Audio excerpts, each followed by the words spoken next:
సంవత్సరాల తరబడి ఎన్ని మందులు వాడినా మీ మోకాల నొప్పులు తగ్గట్లేదా? ప్రాణ పెయిన్ క్లినిక్ లో అత్యాధునిక చికిత్స.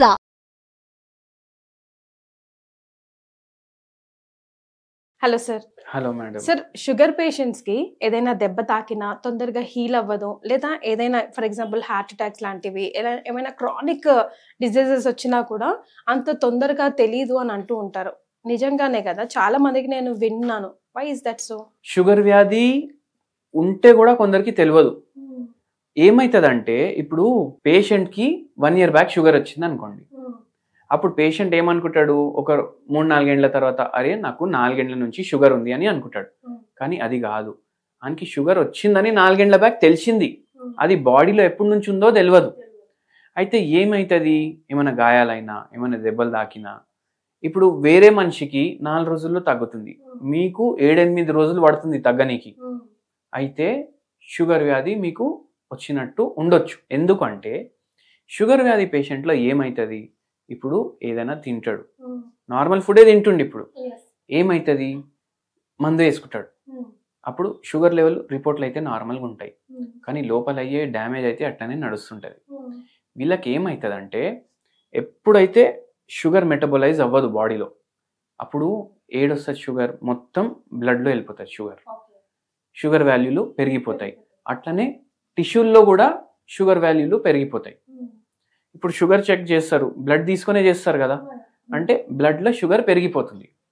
బ్లడ్లో షుగర్ పెరిగిపోతే ఏమవుతుంది, ఇప్పుడు ఒక మనిషి చిన్న యాక్సిడెంట్ అయింది, మోకాల మీద దెబ్బలు తాకినాయి, జర పైన ఉన్న చర్మం పోయింది. ఇప్పుడు ఈ పేషెంట్కి రికవర్ అవ్వడానికి వేరే పేషెంట్లతోటి పోల్చుకుంటే టైం పడుతుంది. ఎందుకంటే బ్లడ్లో ఏముంది, షుగర్ ఎక్కువ ఉంది. షుగర్ ఎక్కున్నప్పుడు ఆ గాయం హీల్ అవుతుంది, కానీ ఏమైపోతుంది, ఇక్కడ ఇన్ఫెక్షన్ కూడా అయ్యే ఛాన్సులు పెరిగిపోతాయి. ఎందుకంటే ఏ ఆర్గానిజం ఉన్నా, అది బ్యాక్టీరియా ఉన్నా, ఫంగస్ ఉన్నా, పారాసైట్లు ఉన్నా, దానికి ఏం కావాలి పెరగడానికి, దాని కౌంట్ షుగర్ కావాలి. మళ్ళీ బాడీ మెటబాలిజం కూడా స్లో అవుతుంది అండ్ హీలింగ్ ప్రాసెస్ కూడా స్లో అవుతుంది. అట్లనే ఇన్ఫెక్షన్లు ఫ్రీక్వెంట్గా వస్తుంటాయి దాంట్లో. అందుకే అది ఒక్కొక్కసారి హీల్ అవ్వడానికి టైం పడుతుంది.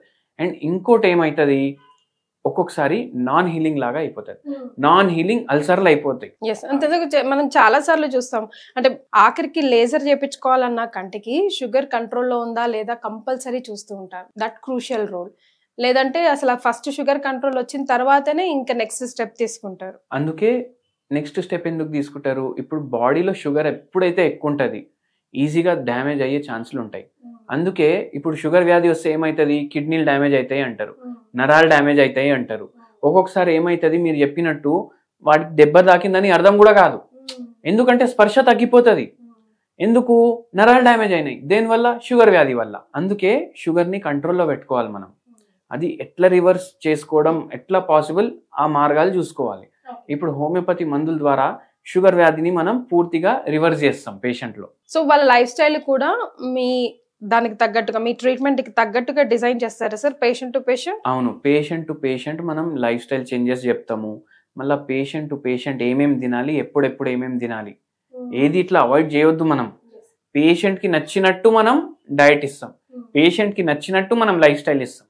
ఓకే, అట్లా చేసుకుంటా ఉంటే పేషెంట్కి మందులతో పాటు ఇవి అన్నీ చేసుకుంటా పూర్తిగా మనం రివర్స్ చేస్తాం. నాకు ఎప్పుడు మైండ్లో ఎప్పుడు ఒక డౌట్ ఉండిపోతుంది చేతన్ గారు, లైక్ ఇప్పుడు ఫ్యామిలీలో హెడ్ ఆఫ్ ది ఫ్యామిలీకి ఎవరికైనా షుగర్ పేషెంట్స్ ఉంటే వాళ్ళ నెక్స్ట్ జనరేషన్స్ ఎంత పర్ఫెక్ట్గా ఉన్నా, వాళ్ళ లైఫ్ స్టైల్ని ఎంత పర్ఫెక్ట్గా డిజైన్ చేసుకున్నా, అన్ని కరెక్ట్గా ఉన్నా కూడా by default రావాల్సిందేనా diabetic?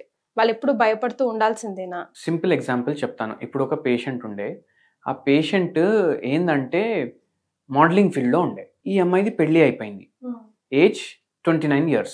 Okay, pregnancy వచ్చింది. ప్రెగ్నెన్సీలో ఏమైంది, వాళ్ళ నాన్న చనిపోయింది, వాళ్ళ నాయనేమో ఫుల్ క్లోజ్ ఉండే ఆ అమ్మాయికి.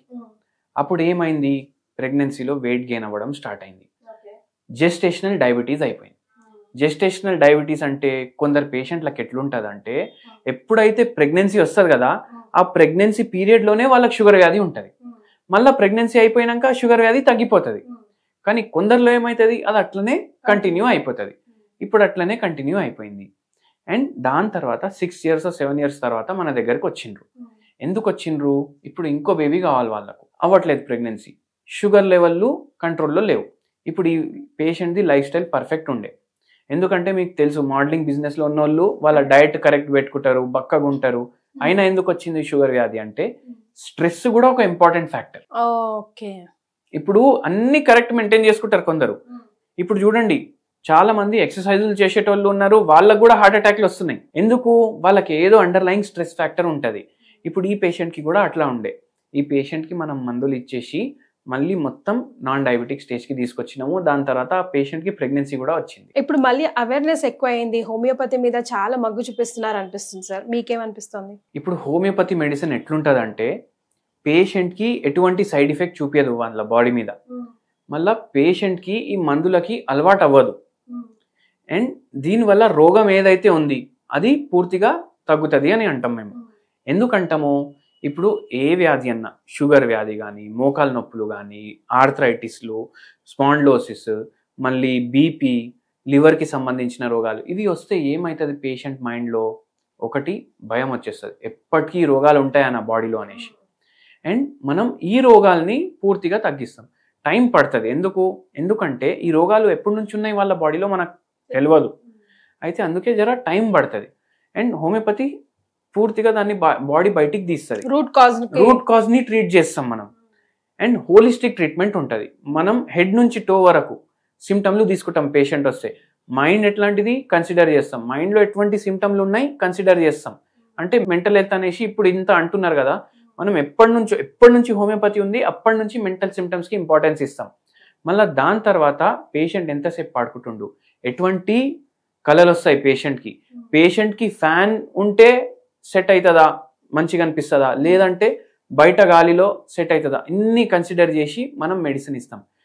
అండ్ మనం అన్నిటికన్నా ఇంపార్టెంట్ ఏంటి అంటే మనం రోగానికి మెడిసిన్ ఇవ్వము, మనం పేషెంట్కి మెడిసిన్ ఇస్తాం.